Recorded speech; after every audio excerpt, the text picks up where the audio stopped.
Hey YouTube, I'm working on a picnic table project here. I wanted to show you guys.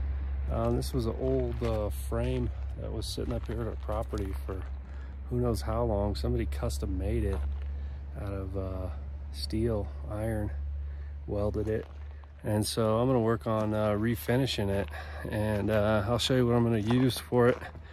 I've got one done, and I'm gonna cut one more after I get through refurbing the steel. So here's the slab. It's an aspen slab that I just refinished at home. Sanded it down, peeled the bark. It's gonna look awesome, I think, on this picnic table. So that's gonna be one of the seats, and then I'm gonna make a second one out of another seat.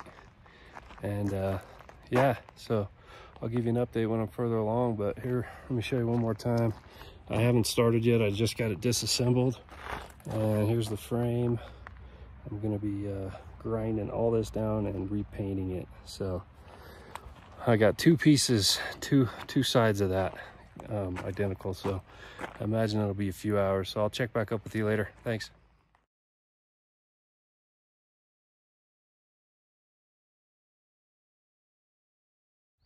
Hey YouTube, here's a quick update on my picnic table. I got all the grinding and sanding and painting done on this old metal frame. Not perfect, but looks really improved from what it was before. And I got one bench slab mounted so far. So I'm gonna be cutting the second slab today for the other side of the bench and refinishing it out. So just want to give a quick update. Thanks. Hey, good afternoon everyone.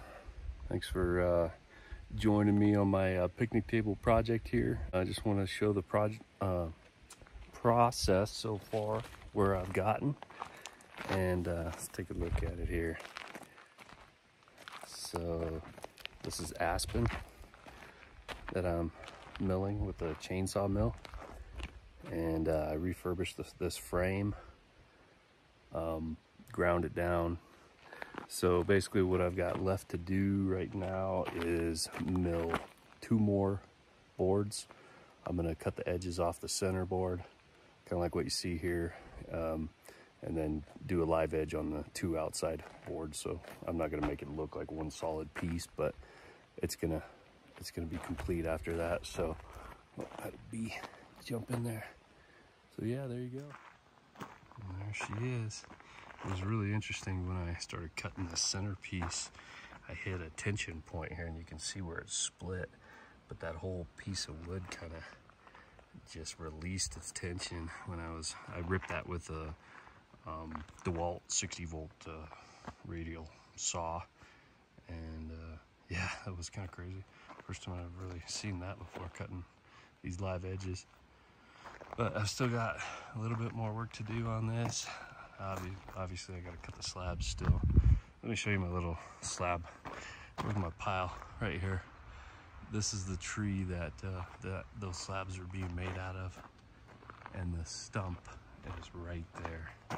This was a huge old aspen tree, and I'm glad I cut it down, because as you can see, the middle was completely rotted out.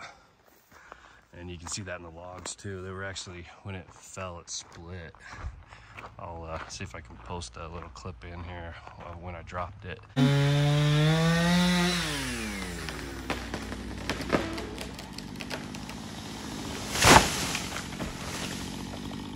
So this log that I was milling actually had a split in it.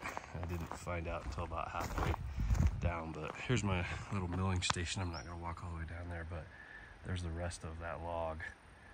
So I did two 2.5 inch, I think there were two 2.5 slabs for the base, and one 2 inch for the top. And I kind of oversized it so that when I planed it down, it's my storage shed that I got. And here was my little planing, sanding station over here. You can see all the chips. So it was a lot of work to get these things smoothed. The chainsaw mill leaves a pretty rough cut, so you got to do a lot of work planing and sanding. So, all right, we'll give you guys an update when this thing is complete.